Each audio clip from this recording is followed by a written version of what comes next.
It was during that trip that the Lord helped me to understand that this might be the woman, that this was the woman that the Lord had prepared for marriage for me. I moved to America. I found out the man I married is not perfect. Surprise. And I'm not perfect either. So we definitely need help. And then the Lord is our help. We started our process, my process to gain my green card. I received a notice that my application is rejected. And the notice said that if I don't appeal, I need to be out of America in 30 days. You know what? At the same time, I found out I'm pregnant.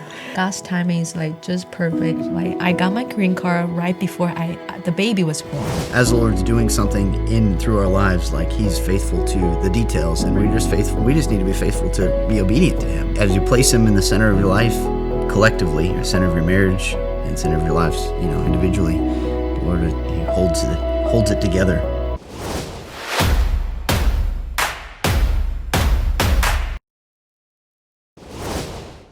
Hey, my name is Levi. This is my wife Belle. I was raised in a Christian home with godly parents, actually in a Calvary chapel, and at a very young age I came to understand the gospel and made a profession of faith. But it wasn't really until later in life, and when I was in college, actually in 2011, where the Lord got a hold of my heart, really. I was at a Calvary Chapel, Gainesville, and a pastor had taken me under his wing and discipled me, spent some time with me, and helped me to study the Bible, and helped me to understand what it meant to hear the voice of the Lord through the Scriptures. And it was during that time and the following years that the Lord really grew my faith, really, and helped me understand what it meant to follow Him as a disciple more than just trust Him for salvation. Fast forward 6 or 7 years later, in 2018, the same pastor was routinely going to mainland China and spending time there with different churches throughout the country, and exhorting them, encouraging them, teaching some of them how to study the Bible for themselves so that they could, then pass it on to others. Doing a number of different things, kind of modeling the Paul's ministry in Acts, really, as he would go from church to church and exhort and edify the different churches. He was kind of modeling that inside mainland China. And he invited me to come with him. Actually, on the first trip, myself and my sister went with him. And during the course of that trip, one of the stops that we made was in Belle's hometown in Dongguan. And we did actually technically meet at that point, although there really was no interaction beyond just a greeting. Belle was part of a Bible study that Ted had taught, the pastor that we were traveling with. Another year and a half later or so, I went back with Ted, and we traveled. And during that point, we spent a little bit more time in the city that Belle's from, in Dongguan, and we got to know each other a little bit more. But it was still very platonic. At that point, I was truthfully, I couldn't fathom in my mind what a relationship with somebody on the other side of the world would even look like. And I wasn't necessarily looking for a relationship. We'll talk about that in a minute. But fast forward again, in 2020, the very beginning of 2020, we spent 3 weeks or so in a city very near where Belle in China on another trip. And once again, in this trip, we actually spent a fair amount of time together. And it was really, to make a really long story short, it was during that trip that the Lord helped me to understand that this might be the woman, that this was the woman that the Lord had prepared for marriage for me. I came back from that trip with an understanding that this is what the Lord was doing, and that He was actually calling us to pursue a relationship. And so we were praying about it, and of course, shortly thereafter, there was a certain illness that spread around the world and basically shut the entire world down, which for us turned out to be this incredible blessing, because it forced us to have this long distance relationship where the only way that we could really spend time together was via phone call, and there wasn't an opportunity really to visit one another. And so we were forced to really spend time intentionally learning how to communicate with one another prior to marriage, which just one small way that the Lord kind of orchestrated the details of our lives to allow for us to be able to have, to glorify Him in our marriage, really, but in a way that we couldn't have planned for, or certainly wouldn't have planned for. During the 2 years or so following the January of 2020, we about halfway through that time period, so about a year later, we determined that this is what the Lord has. We came to understand that, And the Lord had spoken to both of us individually. And so we started the process on getting Bill a visa to come to the U.S. The process was extremely smooth, especially compared to everybody else in that time frame specifically, when getting anything out of any government agency seemed like it was extremely tedious because of the COVID restrictions and things that were going on. But our process was incredibly smooth. Just the hand of the Lord was upon us. Within 8 months, we had a visa. She had a visa, I should say, and to come to the U.S. And then about a year after that, she ended up staying for a couple extra months beyond that to finish out the school year there, and then came to the U.S. and we got married shortly thereafter. That would have been in December of 2022 and or 2021. Sorry, yeah. And it's been rainbows and butterflies ever since, right? There's been absolutely no problems. Yeah.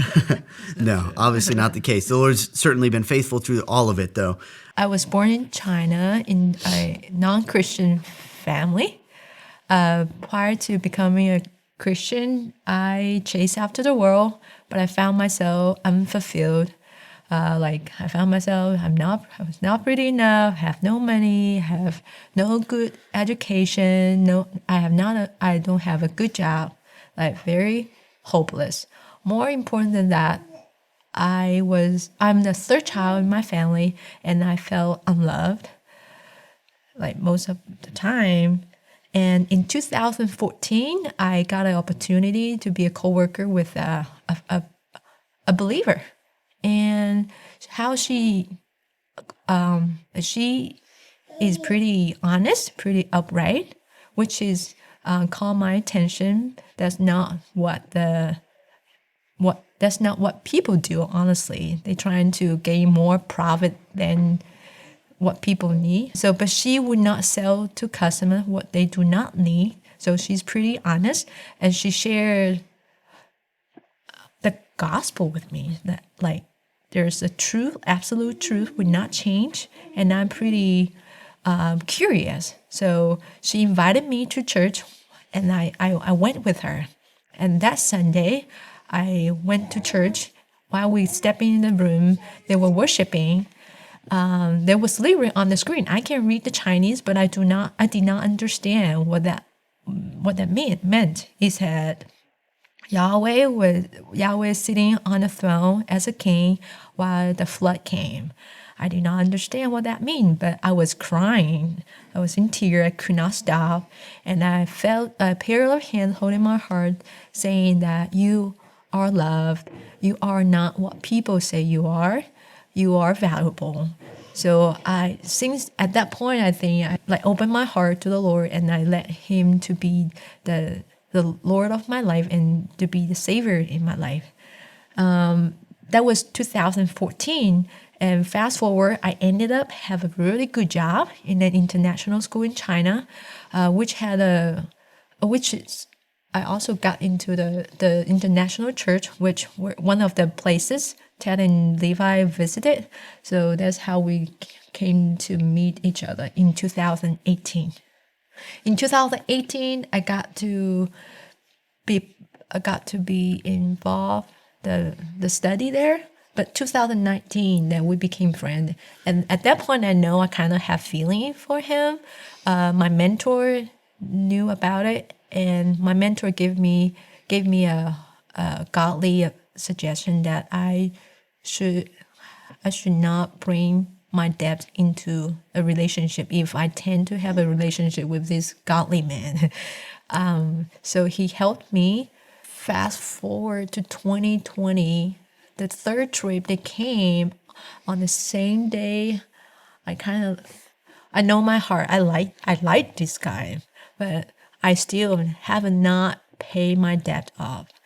And how the Lord blessed my life is we plan to use 1 year to pay off my debt. It shortened 6 months on the same day when they're here, and I paid off the last bit of my debt. For sure, I work really hard, 13 or 15 hours sometimes a day, and have extra part-time job, but the Lord blessed me with different income.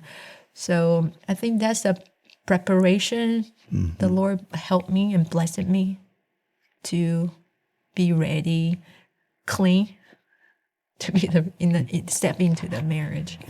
Yeah, it was a godly encouragement actually on both of our parts, but it was to not bring that debt into the relationship, and this was the Lord just honored it as He had His hand. It's just one of the many ways He had His hand on our lives as we're leading up to this relationship to help us understand that this is what He had for us, even though it seemed very a fresh start. Yeah, a beautiful thing. One of the things that the Lord was doing in my heart actually from the time of like 2011 to 2019 or 2020 when we started a formal relationship, was really helping me to see, understand, and put away the idol of a relationship itself in my heart. It was a challenging thing, truthfully, to even work through as I was in that season. But as a single guy, following the Lord, I remember very distinctly, in Psalm, I believe it's 37, it talks about, delight yourself in the Lord and He will give you the desires of your heart, right? And as a single guy, it's like, many times I remember looking at that verse and almost looking at it backwards, where it's like I have these desires of my heart and I'm looking to outwardly express my delight in the Lord that I might get the desires of my own heart. But through the course of that time period, one of the things that the Lord worked in my heart personally was to recognize that this idea of marriage, or this idea of a relationship, was an idol. It was something that in my heart had a higher priority than what the Lord might have for me. And so it wasn't until the very end of that season, really, of singleness, that I was able to truly come to the Lord and be content in that season of singleness. It wasn't a light switch moment or anything like that. It was a progressive thing that certainly the Lord was working it out of my heart. But as that was the case, the beautiful thing about it is I came to understand that verse from the other end, from I think the proper perspective, as the psalmist would have, was speaking it, and that is that, as we delight ourselves in the Lord, the desires of our heart become what the Lord has for us, and they are the best things for us. They are the most beautiful things, and many times, they might be the same things that we might have had at the beginning, on the other side of it, but as we do that, then the Lord can give us those things. It's the lesson that, we learn as we understand the story of Abraham and Isaac offering his son to the, on the altar, and the Lord certainly wasn't looking for him to kill his son, and yet He was looking for him to recognize the possibility that Isaac could become an idol and not allow that to happen in his life. Through the course of that, toward the end of that season, specifically in 2018, 2019, the Lord had kind of worked that out of my heart, and I was in a season of really contentment in being single,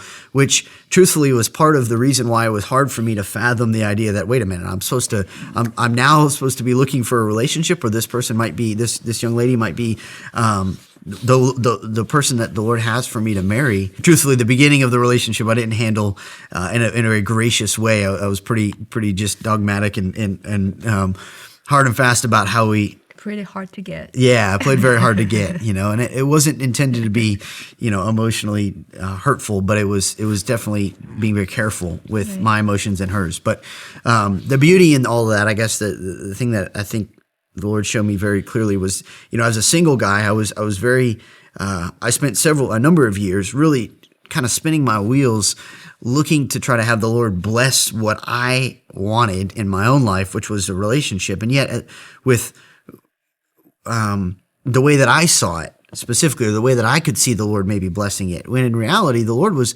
wanting that, and certainly was willing to have that. He it's not good that man would be alone, right? Mm-hmm. We know that from the scriptures, and yet it was only until I was willing to place this idol on the altar of the Lord and allow Him to take it away and it no longer have that priority in my life that He was going to give it to me, because then it's actually helpful for me.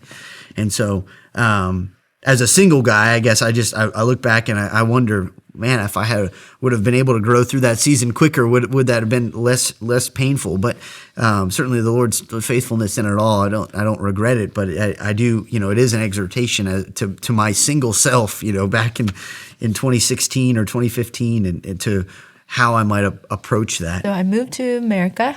And we started my process to gain my green card, the permanent residence card. Permanent residency, yeah. And we have been waited for probably almost a year. So in 2022 in August, and then like after the whole long process, everything, and then I received a notice that my application is rejected. And the notice said that if I don't appeal, I need to be out of America in 30 days. You know what? At the same time, I found out I'm pregnant. I was pregnant. And so, wow. So it's like, I need to get out of here, but at the same time, I'm pregnant. And then what should we do? Are we going to another country? Or do I need to go back to China? And so of course, we appeal, and then we pray for the Lord. Obviously a very stressful situation. It all kind of came down at once, and it, like Bill said, we're evaluating what do we do. But it drove us to our knees. It drove us to the Lord again and said, okay, Lord, this is something that you've done. We didn't know what we were doing, trying to work through the paperwork, the logistics of all the different government agencies involved to try to get through this process. We were just being obedient to what we know that you showed us. So what do you have here? And there's an appeal process. We applied for, or we submitted the paperwork for that appeal, and we ended up, Bell got a green card, and it the process was worked out. The kinks were worked out. There was some steps that we had to take, certainly in the midst of all that, but it was just another season another point, I guess, in our marriage where I think it helped us to be reminded of the fact that as this is something that the Lord was doing in our lives, it takes the responsibility of out for us to make it work. Like we certainly we have responsibility for to be obedient and to be faithful to what He's called us to in that season, for sure. We weren't responsible for whether or not USCIS was gonna approve our application or not. That's nerve-wracking, and we ironically there was some number of folks that we knew that we were close with that were going through some of the same processes at the same time. Applying for green cards or citizenship or visas, getting into the country with similar family dynamics, which is kind of interesting. The Lord once again put us in contact with different folks, and it was an opportunity to be an encouragement to them, really, in the midst of all that too, because we were able to just share the way the Lord had been faithful with us. And not plan that. God's timing is like just perfect. Like I got my green card right before the baby was born, so that I can get my social security number, so that I can put my information on her birthday certificate. Otherwise, her birth certificate would not have my information if I do not have the green card and the social security card come in the time. So it's just perfect timing that we could not plan. It's the Lord, how He's been faithful in our life. The big picture summed up into a couple sentences would be just the Lord, as the Lord's doing something through our lives, like He's faithful to the details, and we just need to be faithful to be obedient to Him. There was there was a verse that has spoken a lot to Belle and us together, really as a family, because I joke that things have all been wonderful since we've been married. Of course not. There's challenges. We're two separate people growing together, and that's part of it. But the Lord has been faithful. In Ecclesiastes 4:12, a cord of 3 strands were not easily broken. So I'm reminded, like, we are like a triangle, and God's on the top, and we're on the bottom. And when we're personal relationship with Lord, it's getting closer. And then actually we're also getting closer. And I moved to America. I found out the man I married is not perfect. Surprise. And I'm not perfect either. So we definitely need help. And then the Lord is our help. So this is actually the verse. We have the decor in our apartment. And every time like we kind of like struggle, and then we have some different perspective or different thought. And very rarely. That is the verse reminds me that praise the Lord, get closer to Him. Not my expectation, not my what I want, not my like surrender, and then willing to solve the problem, willing to be vulnerable. And then let the Lord be in the center in our relationship, so this is the verse helping me throughout all the time, the marriage, until still as you place Him in the center of your life, collectively, or center of your marriage, and center of your lives, individually, the Lord, He holds it together. Right. It's His institution, so it's a beautiful thing. Praise the Yeah. Lord.